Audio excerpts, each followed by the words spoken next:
ओम श्री लक्ष्मी नारायण जी नमः। सुख सागर 10वां सेकंड 65वां अध्याय। बलराम जी का वृंदावन में जाना। सुखदेव जी ने कहे, परीक्षित, एक दिन श्याम व बलराम जी दोनों भाई राज मंदिर में बैठे थे।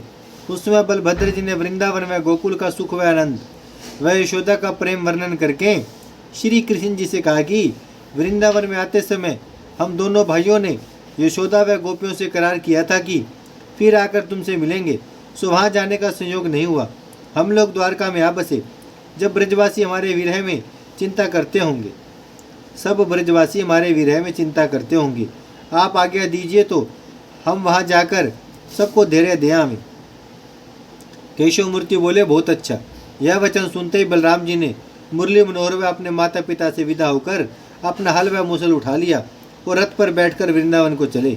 जिस जिस देश व नगर में बलदाऊ जी पहुँचते थे वहाँ के राजा आगे आकर सम्मान पूर्वक उन्हें अपने घर ले जाते थे और 36 प्रकार के व्यंजन खिलाकर अनेक तरह की वस्तुएं उन्हें भेंट देते थे। इसी तरह रेवती रमण सब राजाओं से भेंट करते व उनको सुख देते हुए उज्जैन में अपने गुरु सांदीपन के स्थान पर पहुँचे। गुरु नारायण व उनकी स्त्री को साष्टांग दंडवत करके उनका आशीर्वाद लिया। जब 10 दिन वहाँ रहकर फिर वृंदावन में आए तो क्या देखा कि जिन गायों को श्याम सुंदर चलाया करते थे वे सब गो श्याम सुंदर का ध्यान करके वन में चारों ओर बिडरी फिरती हैं और मुंह बाएं बाएं कर चिल्लाने के सिवा घास चरने की चाह नहीं रखती। उनके पीछे पीछे ग्वाल बाल श्याम सुंदर का यश गाते हुए प्रेम रंग पाते चले जाते हैं। थोर थोर ब्रजवासी लोग मोहन प्यारे का बाल चरित्र आपस में कहकर उसी चर्चा में अपना जन्म काटते हैं।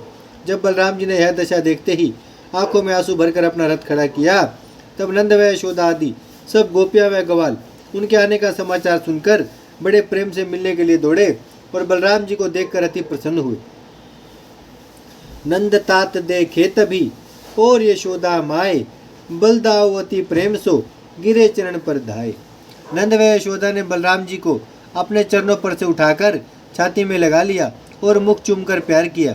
जब बलराम जी ने ग्वाल बालों के गले मिलकर उनकी कुशल पूछी, तब ब्रजवासी लोगों ने श्याम व बलराम का बाल चरित्र याद करके आंखों में प्रेम के आंसू भर लिए। नंद व यशोदा ने बलदाऊ जी को बड़े प्रेम से घर ले जाकर कहा, बेटा, हम लोगों को तुम्हारे विरह में एक क्षण वर्ष के समान बीतता है। तुम अपना हाल बतलाओ, हमारे बिना इतने दिन यहाँ क्यों कर रहे? तुम धन्य हो जो इतने दिन पर यहाँ आकर हमारी सुधि ली और अपना चंद्रमुख दिखलाकर हमारी आत्मा ठंडी की। कहो, मोहन प्यारे व राजा उग्रसेन व वसुदेव आदि यदुवंशी कभी हमको याद करते हैं या नहीं? बलराम जी बोले, हे नंद बाबा, तुम्हारी कृपा से मुरली मनोहर सब यदुवंशों समेत प्रसन्न होकर दिन रात आपका यश गाते हैं। यह सुनकर यशोदा बोली, हे बलराम जी, जब से मोहन प्यारे हम लोगों की प्रीति छोड़कर मथुरा में चले गए तब से हमारी आंखों के सामने अंधेरा सा छा रहा है। आठों पहर उन्हीं की याद व चर्चा में दिन बीतता है। कदाचित मथुरा में रहते तो कभी कभी उनको देख आती, इतनी दूर द्वारका में जा नहीं सकती। कहिए कहाँ कृष्ण की बाता, जिनको हम चाहें दिन राता, वे हमको चाहत कछु नाही, ऐसे निठुर भये मन माही। हे बलदाऊ जी, वह ऐसा निर्मोही है कि कभी अपना संदेशा भी नहीं भेजता। सच पूछो तो वे द्वारकापुरी के राजा होकर हम गरीबों को क्यों याद करेंगे? अब वो महाधनी भये सब राजन के राज, ग्वालन की सुधि करत ही उनको आवत लाज। हे बलराम जी, भला यह बतलाओ कि कन्हैया कभी मेरी व राधा आदि गोपियों की सुधि करता है या नहीं? मेरे निकट वह यहाँ से वहाँ अधिक सुख पाता है, पर हम लोगों को उसके देखे बिना चैन नहीं पड़ती। देखो, रोहिणी ने भी हमारी प्रीति छोड़कर श्याम सुंदर को ऐसा वश कर लिया है कि उसने कभी अपना दर्शन नहीं दिया। जब यशोदा इसी तरह अनेक बातें कहकर रोने लगी, तब बलदाऊ जी ने उनको समझाकर धैर्य दिया। जब बलभद्र जी संध्या समय वृंदावन गांव में निकले तो क्या देखा कि राधा आदि सब ब्रजबाला तनु क्षीण मन मलिन श्याम सुंदर के ध्यान में इधर उधर फिरती हैं। मोहन प्यारे के बाल चरित्र की चर्चा के सिवा दूसरा कुछ प्रयोजन उनको नहीं है। जैसे राधा आदि गोपियों ने बलदाऊ जी को अकेले में देखा, वैसे झुंड का झुंड उनके पास आकर दंडवत करके पूछने लगी, कहो बलराम जी, तुम कब आए? हमारे प्राणनाथ कभी हम लोगों को याद करते हैं या नहीं? जब से हमें वृंदावन में छोड़कर आप मथुरा गए, तब से एक बार उद्धव के हाथ योग साधने का संदेशा हमको भेजा था, फिर कुछ सुधी नहीं लिया।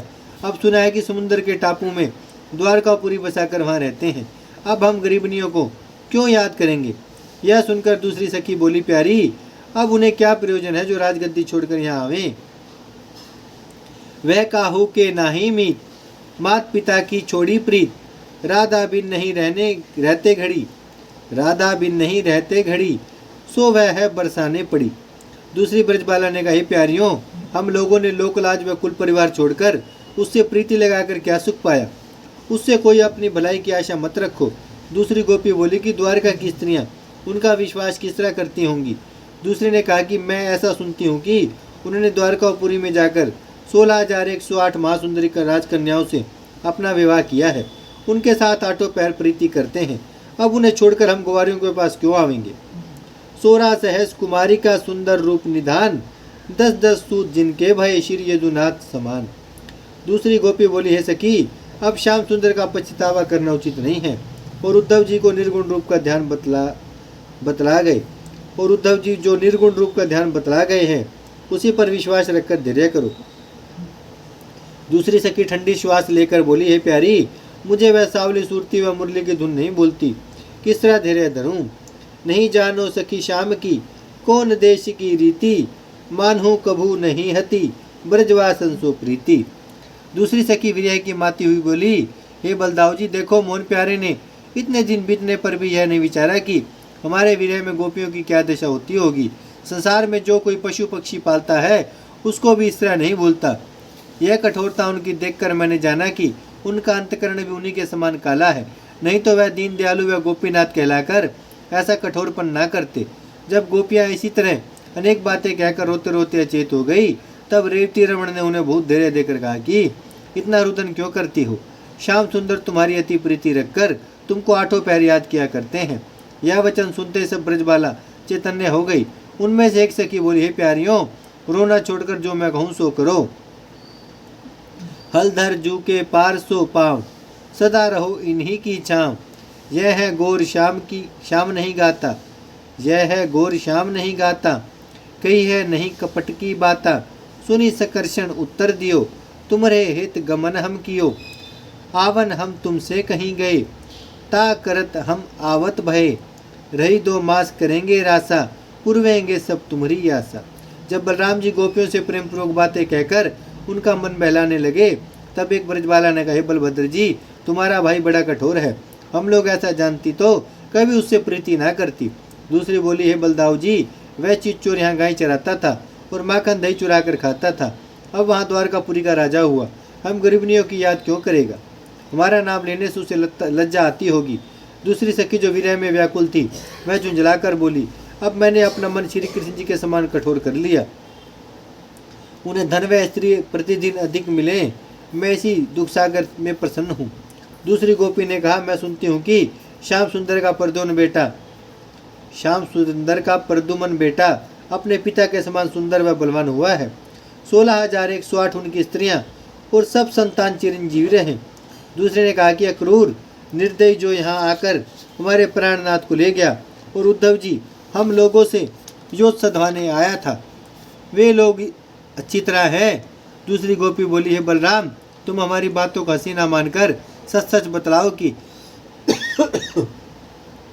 श्याम सुंदर की स्त्रियां उनकी बात का विश्वास करती हैं या नहीं। दूसरी ब्रजबाला ने कहा कि उनमें जो बुद्धिमान होगी वह कभी उनकी बात का विश्वास न करेगी। दूसरी सखी ने कहा, बलदाऊ जी, कभी नंदलाल जी उन स्त्रियों के सम्मुख हमारी भी चर्चा वह याद करते हैं या नहीं?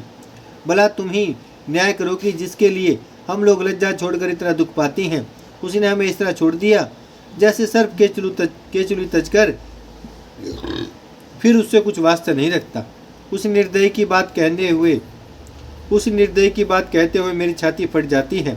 जब इसी तरह सब ब्रजबाला अनेक बातें कहकर ठंडी श्वास लेने लगी, तब बलदाऊ जी उन्होंने धैर्य देकर कहा कि आज पूर्णमासी की चांदनी रात में तुम लोग श्रृंगार करके आओ तो हम तुम्हारे साथ रासलीला करें।